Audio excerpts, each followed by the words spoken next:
से पूछ रहा हूँ, रिजर्वेशन मिला है ना? कहाँ है सीट? शायद आगे मिल जाए। आगे जाइए।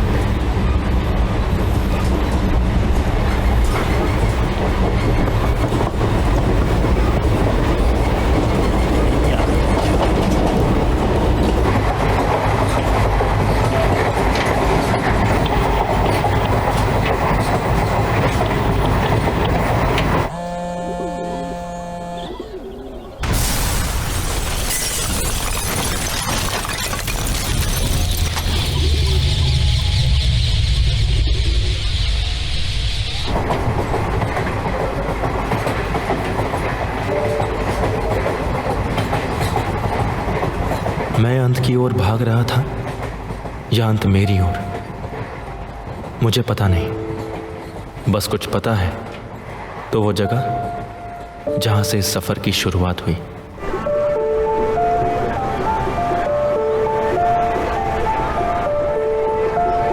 प्रयागराज एक ऐसा पौराणिक शहर जिसका अस्तित्व धर्म कर्म की परंपरा से बना, और सामने दिखाई देती इस दार्शनिक बात की सच्चाई जिसमें पूरे तरीके से विश्वास रखकर चलने वाले लोगों में से एक मेरे पापा महादेव। प्रयागराज की इसी परंपरा को निभाते हुए एक पुजारी जिनका जीवन सुनिए भैया, इस पुश्तैनी काम के साथ आगे बढ़ रहा था। है। हाँ भैया। आवा जजमान करवा देते हैं। क्या खर्चा पड़ेगा? अरे महाराज, पूजा सामग्री का 100 रुपया करीब आएगा और दान दक्षिणा के रूप में जो आपकी इच्छा होगी। इसी काम से की गई कमाई और दान दक्षिणा से मिली चीजों से हमारे पूरे घर का खर्चा चलता। पापा का मानना था कि जैसे धर्म के लिए किए गए कार्य ने उनकी पहचान बनाई, वैसे ही शिक्षा के लिए किया हुआ काम हमारी पहचान बनाएगी, क्योंकि शिक्षित होना भी चले आज एक धर्म है। इसीलिए घर की छोटी आर्थिक व्यवस्था होते हुए भी वो हम तीनों भाई बहनों की पढ़ाई को आगे बढ़ाने के लिए मौके तलाशते रहते। पापा चलिए, घर पे कोई आया है। 2010-11 वो समय जब एक तरफ इंजीनियरिंग की पढ़ाई करना सबके लिए चाह बन गई थी और दूसरी तरफ इसी चाह को राह देने के लिए पूरे देश में कॉलेजेस खोले जाने लगे, और मेरे पापा इस सामाजिक बदलाव को मेरे सुनहरे भविष्य का मौका समझ बैठे। और एक दिन सत्यवान, अरे कहाँ हो बबुआ, आवा। आजकल ये इंजीनियरिंग का फॉर्म और हवाई जहाज का दाम एक ही हो गया है। वो कागज पे प्रैक्टिस कर लो बेटा। अरे आपकी तरह तिलकधारी पंडित नहीं है, 12 पास किए हैं विज्ञान से। हाँ सही कह रही हो, सही कह रही हो। क्या है कि अपने खानदान में पहला इंजीनियर बनने वाला है, अब तो सीधा फॉर्म ही भरेगा। बस ये इंजीनियरिंग का कंपटीशन निकल जाए, जहाँ सरकारी कॉलेज मिला तो समझो नौकरी पक्की। अब आपकी भविष्यवाणी खत्म हो गई हो तो फार्म भर ले। सब खुश थे और उन्हें देखकर मैं भी अपनी पढ़ाई को आगे बढ़ाने के लिए और परिवार की उम्मीदों की जिम्मेदारी को समझते हुए मैंने कंपटीशन की तैयारी शुरू कर दी। दिन रात मेहनत भी हुई बबुआ, लेकिन जब रिजल्ट आया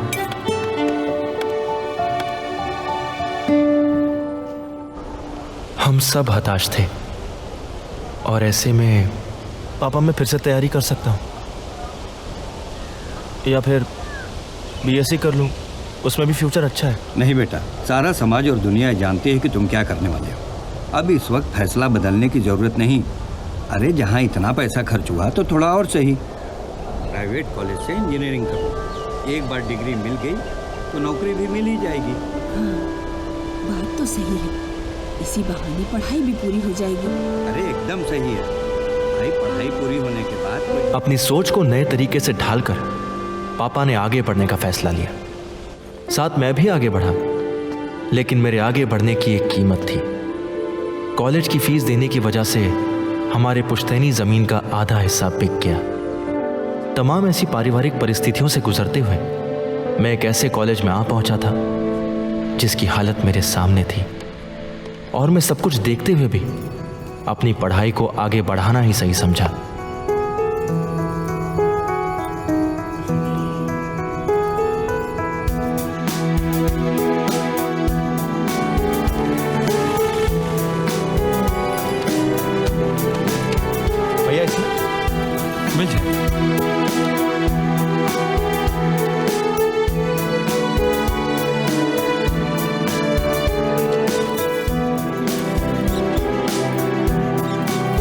जीवन के 4 साल बीत गए थे।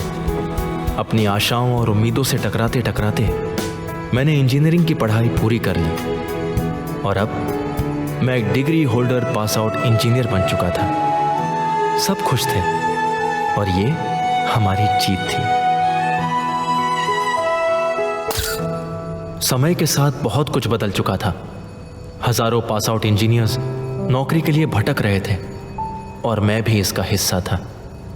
बावजूद इसके अपने प्रयास को आगे बढ़ाते हुए मैं और पापा अपने कुछ परिचित टीचरों से मिले, जिन्होंने प्राइवेट नौकरी खोजने के साथ साथ सरकारी नौकरी के फायदे गिनवा दिए। और आखिरकार एक दिन अखबार में छपी जॉब वैकेंसी के सहारे पापा ये जॉब मैं उस शहर में आ पहुंचा जहां से मेरे जीवन का एक नया अध्याय शुरू होने वाला था।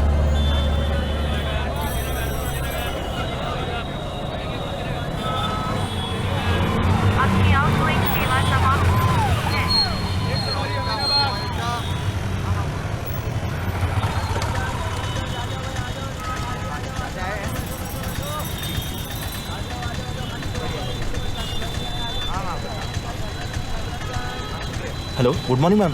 जी मैं सत्यवान शुक्ला। मैम इंटरव्यू के लिए कंफर्मेशन लेना था। कब है? जी अच्छा, मैं पहुंच जाऊंगा।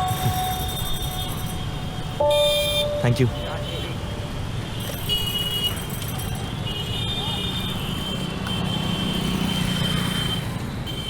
हाँ हाँ, एकदम सस्ता और टिकाऊ, महल टाइप का फील देता है एकदम। देख लीजिए, कमरा एकदम एयर कंडीशन वाला है। अब क्या है कि छत काफ़ी ऊंचा है ना, इसलिए अभी आप खुद ही देख लीजिएगा। मकान मालिक ज़रा संभाल कर, मकान मालिक पब्लिक सर्विस भी देते हैं। जैसे ये बगल वाला बच्चों का स्कूल खुद यही चलाते हैं और चुनाव के दौरान बगल वाले कमरों में पार्टी के कार्यालय भी खुलवा देते हैं। आप कमरा देखिए। जी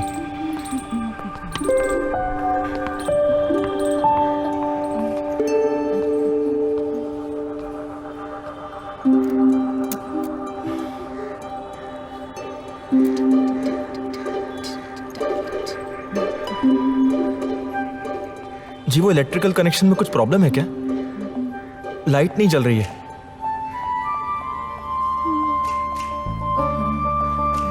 वो कैंडल मिल सकती है?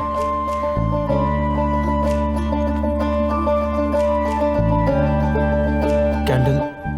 ओह सॉरी, मैं तो भूल ही गई थी। अपना कैंडल जला लीजिए और मेरा कैंडल बुझाकर वापस कर दीजिए। लेकिन मेरे पास तो कुछ भी नहीं है, मतलब कैंडल्स भी नहीं है। क्या है कि मेरे दादाजी थोड़े कंजूस है, इसीलिए कैंडल के पैसे भी रेंट के साथ ही दे दीजिएगा। और हाँ, इस रूम की वायरिंग थोड़ी सी लूज है, पर नो इश्यूज, कल तक वायरिंग ठीक हो जाएगी। कैंडल और भी रखे हुए हैं, जब जरूरत होगी मांग लीजिएगा।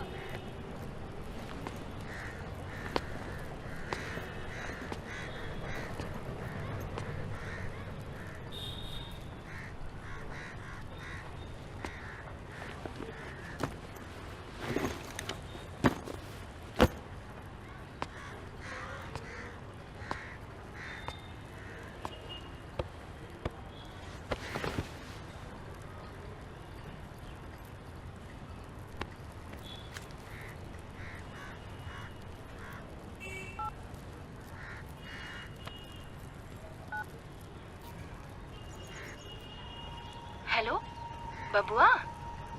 प्रणाम अम्मा। खुश रहो बबुआ। कब पहुँचे? यही बस आधे घंटे पहले। बबुआ, नौकरी का कुछ हुआ? अम्मा कल इंटरव्यू है, उसके बाद पता चलेगा। अच्छा चलो ठीक है, नई जगह है, थोड़ा ध्यान से रहना। और अम्मा, हाँ बोलो। पापा से कहना सब कुछ मेरे मन में मेरे साथ चल रहा है और मैं सब कुछ ठीक करने के रास्ते पे ही हूँ। हाँ बबुआ, छोड़ो ये सब, तुम अपनी तैयारी करो, बस हम सब यही चाहते हैं। अब रखो। प्रणाम अम्मा। जगह बदलने के साथ साथ मेरे लिए जिम्मेदारियों का दायरा भी बढ़ चुका था, इसलिए मुझे प्राइवेट नौकरी खोजने के अलावा सरकारी नौकरी पाने के लिए भी रास्ता बनाना था, जिसकी तैयारी की शुरुआत करने के लिए मैं सबसे पहले एक बुक सेंटर पहुंच गया।